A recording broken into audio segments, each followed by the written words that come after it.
इस रेस के पुराने घोड़ों की बात कर रहे थे। भट्टू साहब बहुत सीजन पॉलिटिशियन है, नहीं जीत पाए हैं और इस तरह ये सीट भी नून लीग के हिस्से में आई है।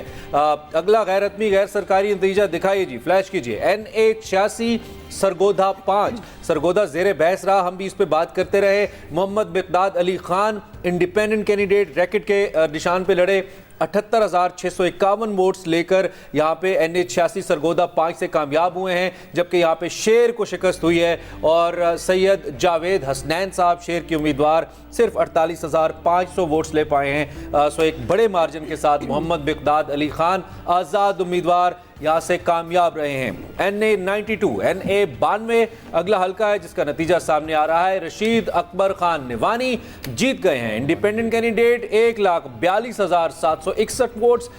NA 92 भक्कर का ये हल्का है और यहाँ पे मोहम्मद अफजल खान जो कि आज़ाद उम्मीदवार थे 1,31,176 वोट लेने के बावजूद शिकस्त खा गए। क्लोज कॉल है, बहुत बड़ी यहाँ पे भी लगता है कि टर्न आउट बहुत ज़्यादा रहा है।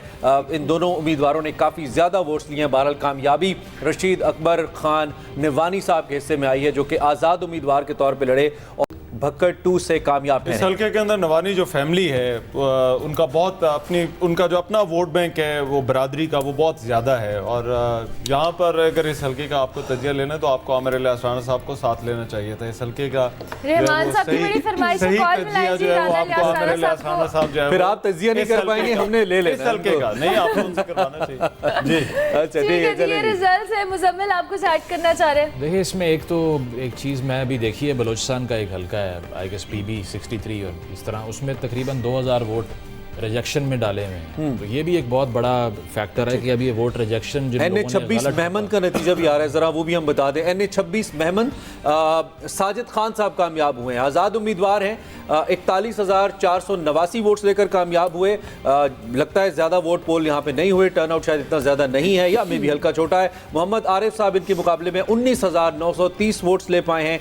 सो जो गैर हतमी गैर सरकारी 195 पोलिंग स्टेशन का मुकम्मल नतीजा NA 26 से आ रहा है। ये नए साजिद खान साहब ये नए जीत गए, जो पहले फाटाली इलाका जात जिनको हम जानते थे, ये अब क्योंकि ये बाकायदा तौर पर जो है वो एक्स फाटा कहा जाता है, एक्स फाटा जो है वो अब हल्का खैबर पख्तूनख्वा में शामिल हो चुके हैं। तो ये यहाँ पर पहले भी वोट टर्नआउट जो है वो बहुत ज़्यादा जो है वो नहीं देखा जाता था, लेकिन इस मरतबा भी शायद यही वजह है कि जो आपको आम हल्कों के अंदर एक वोट नज़र आता है वो यहाँ पर जो है वो टर्नआउट वो नहीं है। देखें एक शख्सियत की तारीफ जो है ना वो बहुत ज़रूरी है। ख्वाजा साद रफ़ीक साहब का अगर आप ट्वीट पढ़ें जी इतना प्रॉमिसिंग शिकस्त तस्लीम किया उन्होंने और मुबारकबाद इस तरह भी नहीं की कि सिर्फ ये लिख दिया, उन्होंने मुबारकबाद भी दी और ये कहा कि मैं ये चाहता हूँ कि आप कल को मुल्क व कौम के हक में फैसले करें। जी बिल्कुल ठीक, बिल्कुल ठीक। इसमें हम बात करते हैं मुजम्मिल नतीजा। एक उमर अयूब खान साहब, बड़ी अहम सीट थी, तहरीक इंसाफ के लिए इंडिपेंडेंट लड़ रहे थे ओबियसली, लेकिन उनके मरकजी रहनुमा है NA 18 हरीपुर उमर अयूब खान साहब जीत गए हैं। 1,92,948 बहुत बड़ा नंबर है, 1,92,948 वोट्स लेकर कामयाब हुए हैं और कोई कैंपेन नहीं कर पाए ओबियसली। बाबर नवाज इनके मुकाबले में शेर के कैंडिडेट 1,12,020 वोट्स उन्होंने भी लिए, लेकिन ये मार्जिन ऑलमोस्ट कुछ 70,000 से भी बहुत बड़े इलेक्टेबल हैं। उमर अयूब साहब आप ये मत भूलिए, तहरीक इंसाफ से तो ये नून लीग के साथ भी है, लेकिन ये इलेक्टेबल हैं और यहाँ पर इनका अपना वोट बैंक जो है वो अच्छा खासा है। तभी ये काफ लीग से लड़े, पीपल्स पार्टी से लड़े, मुस्लिम लीग नून से लड़े या पाकिस्तान तहरीक इंसाफ से लड़े, तो ये इलेक्शन जो है वो आप इनका रिजल्ट देखें। और असद उमर साहब के पास जाने के बाद ये सेक्रेटरी जनरल भी है, सेक्रेटरी जनरल पाकिस्तान तहरीक इंसाफ है। इनका एक हैरानकुन बयान मुझे याद आ रहा है कि CPAC अयूब खान साहब ने शुरू किया। अच्छा, वो मैं ज़रा हैरान। ये वैसे ठीक है, वैसे बात दुरुस्त है। वैसे ऑन पेपर भी CPAC का नाम और नहीं, उसकी वजह यह है कि शारा क्रॉकरम जो थी वो अयूब खान ने स्टार्ट करवाई थी और शायद आपको एंशिएंट रोड जो सिल्क रोड है वो तो एंशिएंट रोड है। अगर आप मौका देंगे मुझे तो मैं बात मुकम्मल कर दूंगा जी। NA 228 दादू है, अगर मैं सही पढ़ पा रहा हूँ, दादू 2 है जी, ये बिल्कुल सिंध का इलाका है। NA 228 रफीक अहमद जमाली तीर का निशान 98,451 वोट के साथ उन्होंने पिछाड़ा है करीम अली जतोई साहब को जो कि GDA के स्टार के निशान पे लड़ रहे थे। 49,103 वोट्स ले पाए और इस तरह एक बड़े मार्जिन से रफीक अहमद जमाली साहब पाकिस्तान पीपल्स पार्टी के लिए ये सीट सिक्योर कर पाए हैं। 58,451 मजमूई तौर पे वोट्स ले पाए हैं।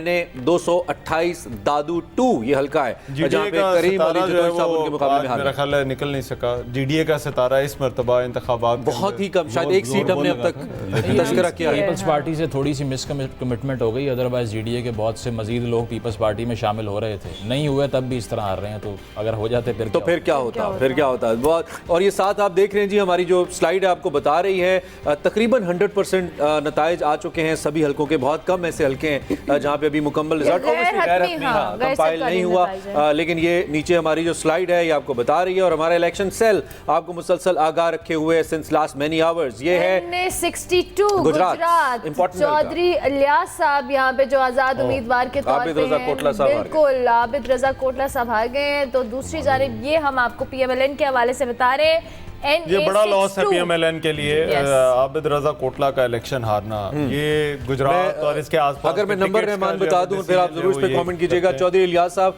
68,952 वोट्स ले पाए हैं, गुजरात वन ने 62। कल भी हमने इस हलके को टच किया था, आप ही ने इसका जिक्र भी किया था, और 43,589 वोट्स ले पाए हैं। सो इस तरह ये सीट नून लीग नहीं जीत पाई है। इंडिपेंडेंट जो कैंडिडेट हैं वो इस सीट पे कामयाब ठहरे हैं। Over to you Rahman. Abid Raza Kotla साहब इस हलके के मुस्लिम लीग नून का अगर नाम अगर आप देखें तो वो आबिद रजा कोटला ही जो वो नजर आते हैं। इन्होंने टिकटों के फैसले भी किए, लेकिन इन तमाम हलकों के अंदर मुस्लिम लीग काफ भी मौजूद होती है, पीपल्स पार्टी भी यहाँ पर है, मुस्लिम लीग नून भी है और पीटीआई भी है। तो ये एक 4 पार्टियां जो है वो जोर लगाती हैं। लेकिन आबिद रजा कोटला साहब जो है वो बड़े बड़े मुश्किल हालात में भी इन्होंने यहाँ से सीट निकाली। तो ये नून लीग के लिए गुजरात के हल्के से एक इंडिपेंडेंट का जीत जाना और परवेज इलाही साहब की अहलिया का हार जाना, ये कैसा है गुजरात? देखिए, परवेज इलाही की जो एहलिया हैं वहाँ पर मार्जिन जो है वो कल जब हम डिस्कस कर रहे थे तो उनका मार्जिन जो है वो बहुत ज़्यादा था। और जो फॉर्म 45 जिसकी बात की जा रही है वो भी जब शेयर किया जा रहा था तो उसके अंदर भी डिफरेंस जो है वो बहुत ज़्यादा था।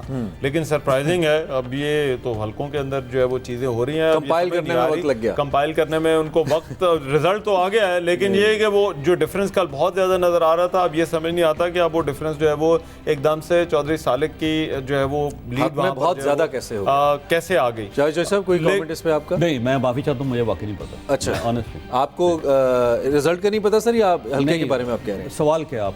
सवाल मेरा ये है कि आप इस डिफरेंस को वहीं पे एक इंडिपेंडेंट चारपाई के निशान पे जीते हैं, हालांकि परवेज इलाही साहब की एहलिया जो कि नोन थी ज्यादा और ज्यादा हाईलाइटेड भी थी उनके, जब वो बैलेट पे वो जब पेपर्स जमा कराने गई तो इलाही साहब ने कितने वोट हासिल किए? जी, कितने वोट लिए? अब एग्जैक्टली नतीजा दिखा दीजिए, हम उसके बाद हम बता सकते हैं कि वोट्स क्या, लेकिन मार्जिन बहुत बड़ा है। कैसरा इलाही भी इंडिपेंडेंट, हाँ इंडिपेंडेंट के तौर पर जो वो खड़ी है। तो आप समझते हैं कि ये मतलब इसमें इट्स जस्ट नेचुरल कि एक उम्मीदवार जीत के इंडिपेंडेंट उसी बैकअप के साथ दूसरा? मुझे वैसे क्योंकि वोट्स का पता नहीं है तो मैं उस पर क्या तो जरा अगर आप नतीजा हमें दिखा पाएं जी कैसरा इलाही साहिबा वाला, तो हम उस पर भी थोड़ा सा कमेंट ले लेंगे, क्योंकि गुजरात का ही बड़ा अहम हल्का है और यहाँ पे एक मीम जो बहुत चल रही है वो पुप्पो और भतीजे का मुकाबला, ये यहाँ पे बहुत डिस्कस किया जा रहा है, जो कि चौधरी शुजात साहब के साहबजादे और चौधरी परवेज इलाही साहब की जो अहलियाँ हैं उनके दरमियान यहाँ पे ये मुकाबला था जो कि हो रहा है। चलें, जब हमारे पास हल्का डिस्प्ले होता है तो हम इस पर बात कर लेते हैं। जी, बात ये होती है कि पुप्पो जो है ना वो बड़ी जालिम होती है हमारे माशरे में, बड़ी पुप्पो के हवाले से मीम्स भी हैं, तो यहाँ पर जो है ना पुप्पो के साथ हाथ हो गया